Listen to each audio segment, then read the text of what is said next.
வரவேற்கின்றோம்.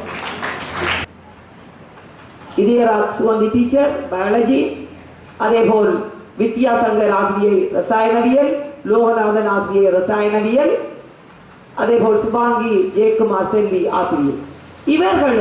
இவர்களுக்கு பக்க பலமாக இருந்து ஒரு இண்டிவிஜுவல் டியூஷன் நடக்கிற மாதிரி தான் அவர்கள் கற்பிப்பது. அவ்வாறு அர்ப்பணிப்போடு அவர்கள் கற்பித்த காரணத்தினால் தான் நாங்கள் இன்று வெற்றி களிப்பு அடைகின்றோம். அதேபோல் அவர்களுடைய பெற்றோர்கள் இவர்கள் மீது காட்டிய அக்கறை, எல்லாவற்றுக்கும் மேலாக இறைவன் எங்களுக்கு அனுபவித்திருக்கிறார். குறிப்பாக நான் எப்போதும் எனது குலதெய்வமாக குறிப்பிடுவது இந்த பேச்சு தாயாரை. இந்த பேச்சு தாயாரிடம் நாங்கள் எல்லோரும் இந்த கோரிக்கையை கேட்டு மன்றாடினோம். அவர் இதனை நிறைவு செய்து தந்திருக்கிறார்.